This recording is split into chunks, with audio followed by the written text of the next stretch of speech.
قرآن چیخ چیخ کے کہہ رہا ہے کہ جو نماز نہیں پڑھتا وہ پاکستان کے شناختی کارڈ میں مسلمان ہے، اللہ کے ہاں وہ مسلمان نہیں ہے۔ صحیح مسلم میں یہ حدیث لکھی رہ گئی 246 کہ بندے کے کفر اور ایمان، شرک اور اسلام کے درمیان فرق کی نماز ہے۔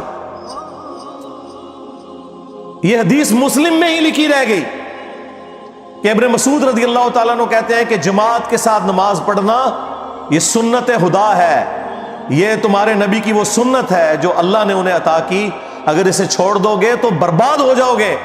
رسول اللہ کے زمانے میں اگر کوئی بیمار بھی ہوتا اور 2 بندوں کے سہارے مسجد میں آ کے نماز پڑھ سکتا تو اس کی کوشش ہوتی کہ میں مسجد میں جماعت سے نماز پڑھوں، کہیں مجھے منافق نہ شمار کر لیا جائے۔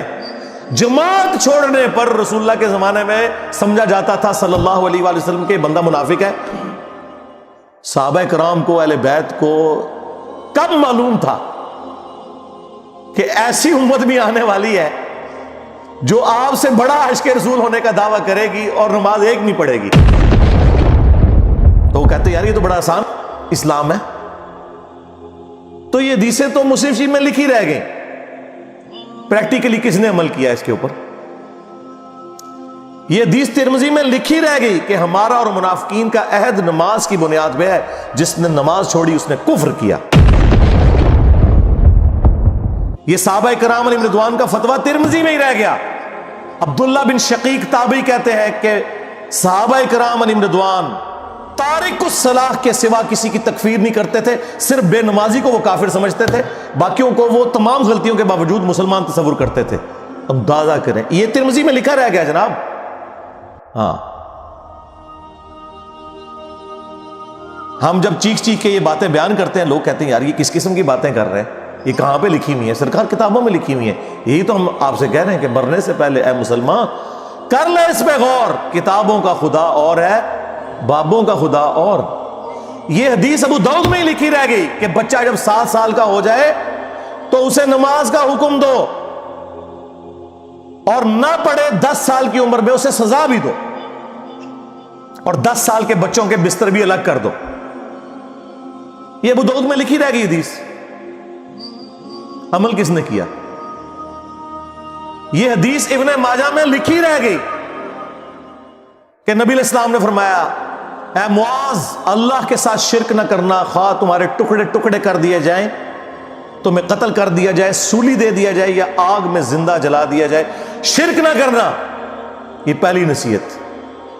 اسی حدیث میں دوسری نصیحت، نماز نہ چھوڑنا۔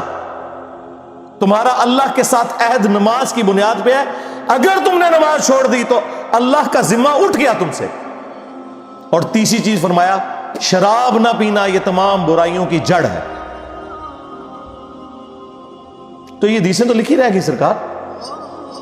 یہ حدیث مسند احمد میں ہی لکھی رہ گئی کہ نبی علیہ السلام نے فرمایا کہ نماز قیامت کے دن نمازی کے لیے دلیل، نجات اور نور ہوگی، اور جو نماز نہیں پڑھتا قیامت کے دن نہ اس کے لیے کوئی دلیل ہوگی اللہ کے حضور بچنے کی، نہ نجات اور نہ کوئی روشنی، نور جو پولیس رات سے گزرنے کے لیے قرآن میں آیا نا وہ نور۔ اور پھر نبی علیہ السلام نے فرمایا کہ بے نمازی کا حشر اسی حدیث میں آتا ہے، فرعون، قارون اور حامان اور امیہ ابن خلف کے ساتھ ہوگا۔ ہاں جی، کچھ بھی ہے تیرے محبوب کی امت سے ہے۔ محبوب تو پہلے ہی بتا گئے ہیں کہ بے نمازی تیرا حشر تو فرعون کے ساتھ ہونا ہے، تیرا حشر قارون کے ساتھ ہونا ہے، امیہ ابن خلف کے ساتھ ہونا ہے۔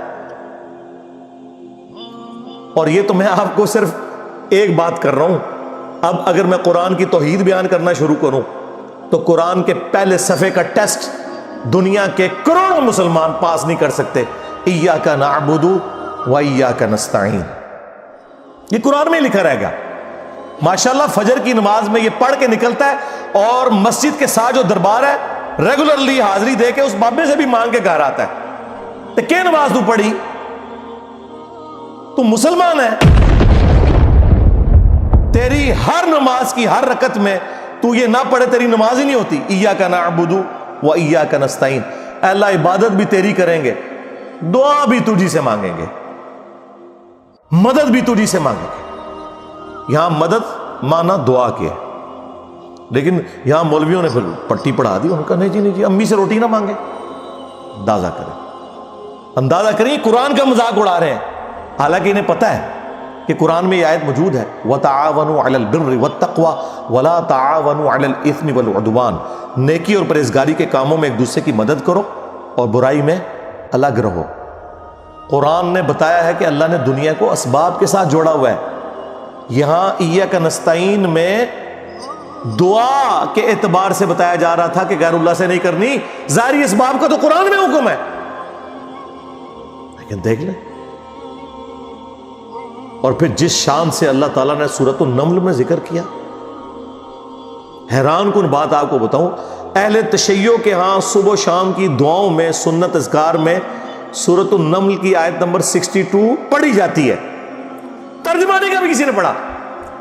اور ہمارے جن اسٹوڈنٹس نے پڑھا جو شیعہ مکتب سے تعلق رکھتے تھے، کیونکہ میں نے اس آیت کو اتنی دفعہ کوٹ کیا، انہوں نے کہا ہم تو یہ صبح شام پڑھتے ہیں، ترجمہ پڑھا تو انہوں نے کہا یار یہ آیت پڑھ کے بھی سب سے زیادہ شرک ہم کر رہے تھے، کیونکہ اس آیت کے اندر کیا لکھا ہے اَمَّن يُجِيبُ الْمُضْطَرَّ إِذَا دَعَا.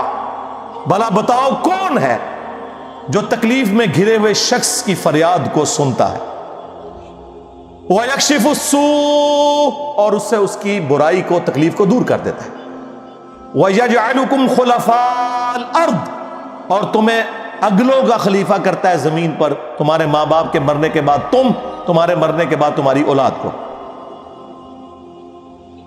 اَإِلَٰهٌ مَّعَ اللَّهِ کیا اللہ کے ساتھ کوئی اور معبود بھی ہے؟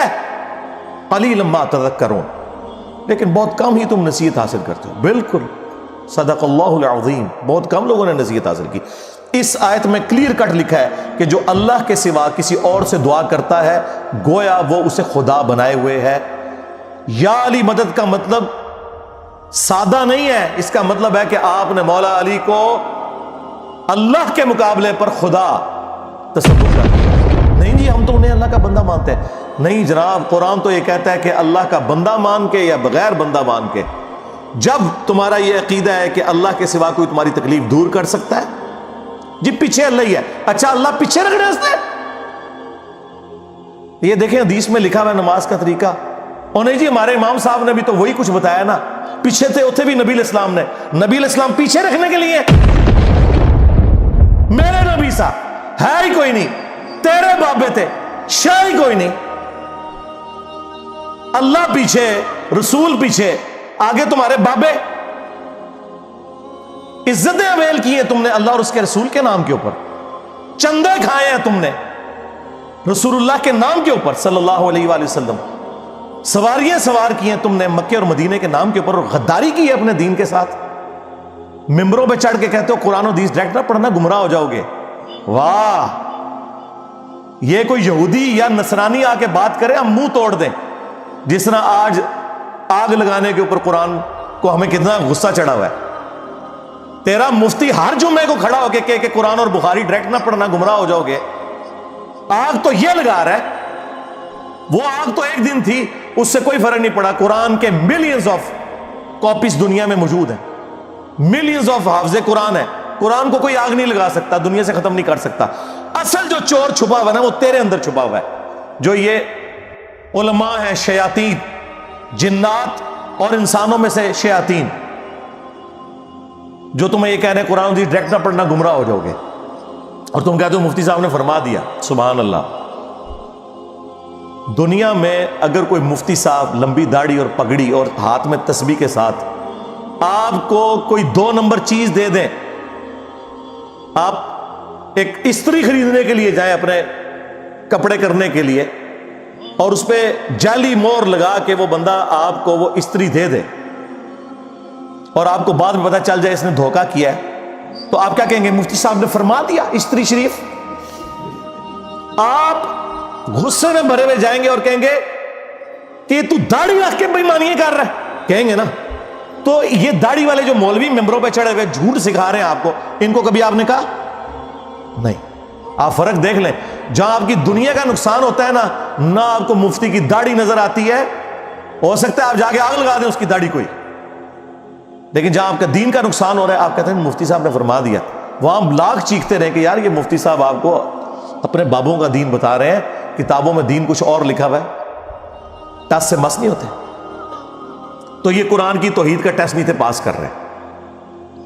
ایک جاہل سے جاہل مسلمان کو بھی یہ بات سمجھ آنی چاہیے کہ بارش کون برساتا ہے؟ اللہ. ڈیوٹی کس کی ہے؟ فرشتوں کی. کیا ہم بارش فرشتوں سے مانگیں گے یا اللہ سے؟ تو بات ختم ہو گئی. جو ڈیوٹیاں لائیاں نے جی بابیاں دیاں، وہ چھڑ دے، ڈیوٹیاں لائیاں نے.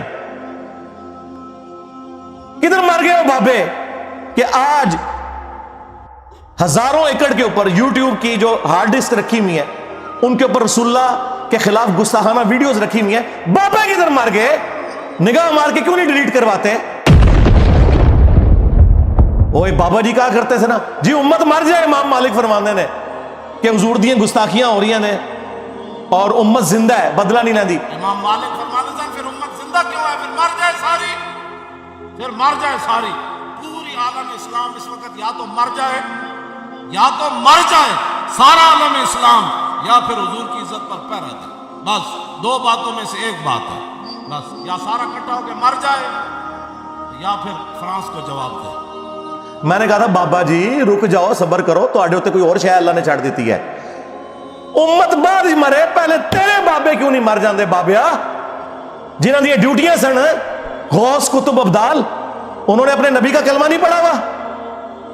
وہ کدھر مر گئے جو کل تک اپنے مریدوں کو یوں دیکھ کے تو جلا کے راکھ کر دیتے تھے، آج اتنے بغیرت ہو گئے کہ وہ یوٹیوب سے ویڈیوز نہیں ڈیلیٹ کر سک رہے. لے جاؤ اپنے بابے تو، کسی کام میں نہیں نکلے. پہلے وہ مرن نا، امت تو بیچاری کچھ کر نہیں سکتی، بابوں کے پاس تو اتنے رائٹس ہیں. وہ بابا لبو جی ڈیوٹی ہے اتنے جتنے ہارڈ ڈسک پہ ہیں اتنے جس غوث دی ڈیوٹی ہے انہوں لبو اتنا، اس سے میں 295 سیل آواں گا. امت مر جائے، تیرے بابے نہ مر جائے، امت مر جائے. امت نو تو تسی مس گائیڈ کیتا ہے، شرک میں ڈبو دیا. او جی لاہور 1000 سال تو بابا بیٹھے ہے تے پال رہے لوگوں نو. چھڑ دے، آج چندے بند کر دینا گورنمنٹ، کتے پھرن گے دربارہ ہوتے تواڈے، صفائی کرنے والا کوئی نہیں ہوگا. بند کراؤ آج چندے، بابا پال رہے ہیں. تواڈے چندے تے پلدے نے تے تسی کہتے بابا پال رہے. شرم کی کوئی انتہا ہوتی ہے. یہ لوگ بات کرتے ہیں کہ قرآن جل گیا تو پورے ملک کے اندر ہنگامے کھڑے کیے ہوئے. قرآن تم لوگوں نے جلایا ہے شرک پھیلا کے. ویسے تو کہتے ہو ہم سنی ہیں. سنی وہ ہوگا جو بخاری مسلم کے طریقے کے مطابق جو رسول اللہ کے احادیث نقل ہوئی ہیں صلی اللہ علیہ وآلہ وسلم، رکوع میں جاتے وقت اور رکوع سے اٹھتے وقت رفع الیدین کرے گا. یا سنی وہ ہوگا جو اپنی پبلک کو یہ جھوٹ مشہور کرے گا کہ جی بغلے بت رکھ کے آندے سن تاں رفع الیدین ہوندا سی. واہ واہ. جس شخصیت کے ساتھیوں میں سیدنا عمر، سیدنا حمزہ، سیدنا علی جیسے دلیر اور اللہ کے شیر ہوں، اتنے لوگ بت رکھ کے تے حضور دے پیچھے آگے کھلوندے سر. اب گل کرنے لی کرو کوئی، سب کچھ جھوٹ نکلیا تھوڑا. قرآن کو آگ لگ گئی، تسی لائیے قرآن کو آگ. آپ لوگ دشمن ہیں اسلام کے. اس سے بڑی کیا دشمنی ہوگی جو لوگوں کو کہتا ہے قرآن و سنت سے جوڑو، اس کو کہتے ہیں جی یہ لوگوں کو گمراہ کر رہا ہے، ہمارے بزرگوں سے ہٹا رہا ہے. جی بالکل اعلانیہ میں کہتا ہوں کہ میں آپ کے بزرگوں سے آپ کی پبلک کو ہٹا رہا ہوں، اس لیے نہیں کہ اپنے ساتھ جوڑوں، کیونکہ نہ تو میری کوئی چندہ بک، نہ میرا کوئی مدرسہ، ہاں نہ میری کوئی مسجد. چندے آپ کو دیں، نمازیں آپ کے پیچھے پڑھیں. ہم توڑ رہے اس لیے نہیں ہے، آپ کے بزرگ ویسے اس لیے توڑتے تھے کہ کسی سے توڑ کے اپنے ساتھ جوڑے.